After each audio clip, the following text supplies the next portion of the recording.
little bit of self-defense when the weaker, smaller person gets stuck on their back. How do they survive? How do they get out? How do they stay safe? So let's jump into it. So we're here, Abby's on her back. So we're gonna be starting from the guard position. So attacker is between the legs here. This isn't a good spot for Abby to be. She's right at the end of my punches. This is where she can take the most damage. Even if she's covering up, eventually some of these strikes are gonna make their way through. Another thing too is a natural response is people, they don't know to engage their hips, so their hips are flat. When the attacker's pressing forward, they just have that tendency to get away from me, push back. So she's just pushing me back here, boom, again. This isn't gonna keep her safe. She's gonna take a lot of damage. So how does she remain safe and control the distance? Because if you control the distance, you control the damage. So she needs to break me forward in this position. So when we're in this position, the attacker's throwing punches, she's still gonna cover up, but she's not gonna stay there. She's gonna use her legs, engage the hamstring muscles, and then she's gonna break me forward. So attacker's throwing punches, she's covering up, bam, bam, bam, boom. She breaks me forward, and right away, you notice she wrapped my head. She's got control over my body. When I try to posture up here, I gotta carry her weight. It's hard for me to land any knockout shots here. If she didn't control my head or control my arm, let it go, boom, we're right back to here. So she wants to break me forward and control me immediately. Boom, exactly, good control here, good control. If you notice, I still have one arm free. This punch isn't gonna be like a knockout shot because it's hard for me to get a good angle. I might start hitting the ribs, but again, it's not a knockout shot. If this arm's active and hitting the ribs, doing a little bit of damage, Abby's just gonna control my head first. That way I don't posture up, and then control the striking arm. So no matter at what point, she's always gonna have control over my posture, so I won't be able to get to that ideal range where I can do those knockout shots. If I have my free arm on the other side, I start hitting the rib, again, she controls my head and switches. Awesome.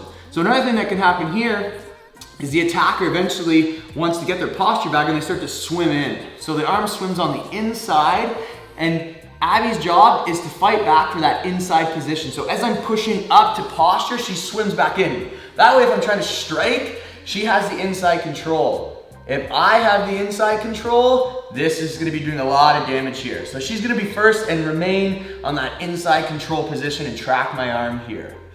Okay, so from here, you can see she's got that inside control, but eventually she's gonna wanna make sure she does break me down with the posture control. So she does that posture, yes, exactly. She always wants to break me down so that she's in a safe position where she can't get those knockout shots in. So if the attacker were to swim in on this side, again, same thing, they're gonna look to posture up, but Abby swims in. Exactly, and again, breaking me down, pulling me forward, yes, for sure. Another thing that can happen here is if the attacker swims in on the head side, Abby has another option to fill the space with her shin. So as the attacker's swimming in, watch her shin, boom. And you can see, let my head go for a sec, she's controlling the retraction of my arm, so it's hard for me to pull back, engage it. It's hard for me to pull back. I almost have to lift up her whole body. I'm pretty stuck here. So that prevents the retraction of the punch, and that's important because if I'm able to retract, boom, that's gonna do the damage. So she's controlling the retraction by holding onto my tricep, and she's driving her shin into my bicep here. So she's kind of flaring out the knees, and that way she's filling the space. It's hard for me to do any damage with my right arm now. So I still have my left arm free. So as I'm gonna go strike with my left arm, she's gonna fill the space and prevent retraction. So I go to hit with my left arm, boom, exactly. Now she has both arms controlled. I try to hit on the right, try to hit on the left. It's tough, I'm in a bad spot. The attacker will get frustrated, and instead of trying to hit with those arms that have been isolated by Abby, they're gonna start to posture up. So as they posture up here, Abby needs to fill the space. You can see her knees fill the space. She didn't open up the knees, because now I can come in and do damage. When her knees are filling this space and her hips are up and engaged, it's like a barrier between us. My arms are fully lengthened out, I can't do damage. So again, the attacker might get frustrated, they need to clear the legs. If Abby was loose in the hips, not engaging the legs, she's gonna toss the legs, the attacker would thrust, boom, boom. So she has to be very aware and active of her legs. You can see her feet remain on my hips, and as I go to toss the legs, watch the laces. So this top part of her foot, she's gonna wrap it around my hip. Boom. That helps keep us attached, and it keeps her legs centered. I toss the other way, boom. Toss the other way, boom. That way she's always in front, she's ready for anything that's gonna happen. So eventually the attacker's gonna get frustrated. They can't get around the legs. They can't hit, it's too far away. They're gonna come up to their feet. Come back a little bit here. So as the attacker starts to make their way up to their feet, Abby's just gotta make sure that her hips are up and engaged.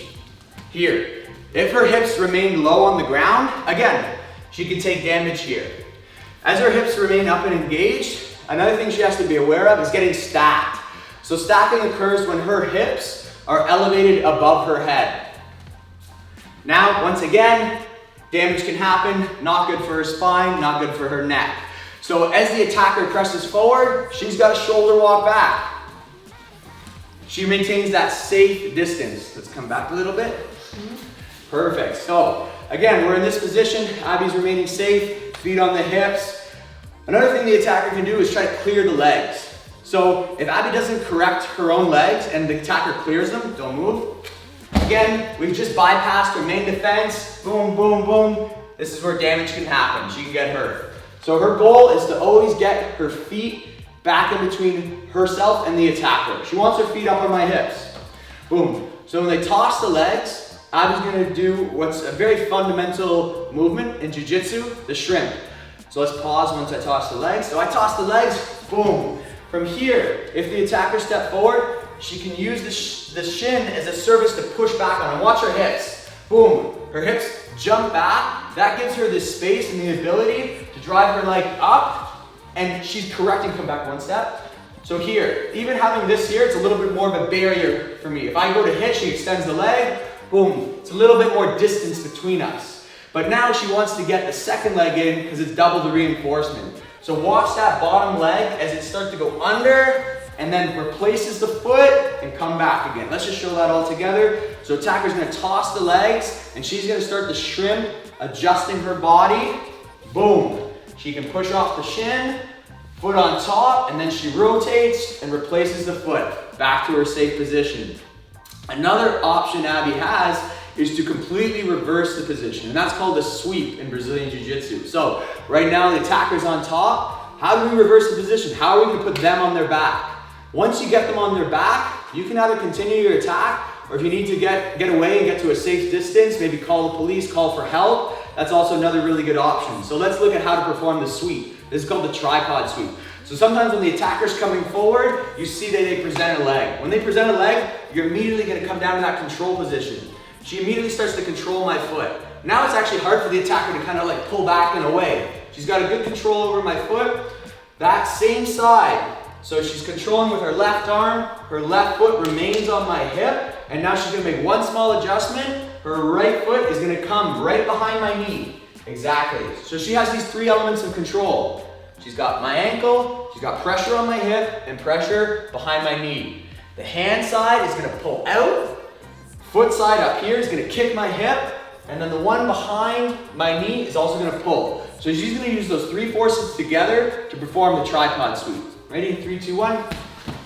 Boom. And right away you can see she's controlling my feet. If she didn't control my feet, my shin, my ankles, if her arms were up, this could be dangerous for her, right? So we always have to control the attacking mechanism here, which is my legs. So from this position, she can either get away, run away and get help, or she can kind of continue on the attack and get her good posture. But let's talk about something before that even happened. As she did the sweep, an important detail is when she got up, she didn't try to get up like this. She didn't try to get up because you got no base behind you. So the way she got up was technical. She tucked her foot underneath. She used the little bit of momentum as this like kicked down, hamstring engages, and then she whipped herself up, boom, right away to that control position of the legs, got back up to her feet where she was mobile, she can get out, or if she wanted to, she can continue the attack. So let's go all the way down. We're here, feet up on the hips, and her hips come up and engage. She's remaining safe here from the attacker. Attacker gets frustrated, they toss the legs. She adjusts. If she wants to start to engage to switch the position for the tripod sweep, she locks on. She's gonna push, pull, connect, and boom, nice. And now from here, she has a lot more options. Thanks, Abby. So we went all the way from the ground, making sure Abby was safe at every single stage. All the way from when the attacker was on their knees, as they got up, they got all the way up to their feet, Abby was always safe. Her hips were engaged, her legs were the primary defense, and she stayed safe the whole time. Thanks for watching, guys.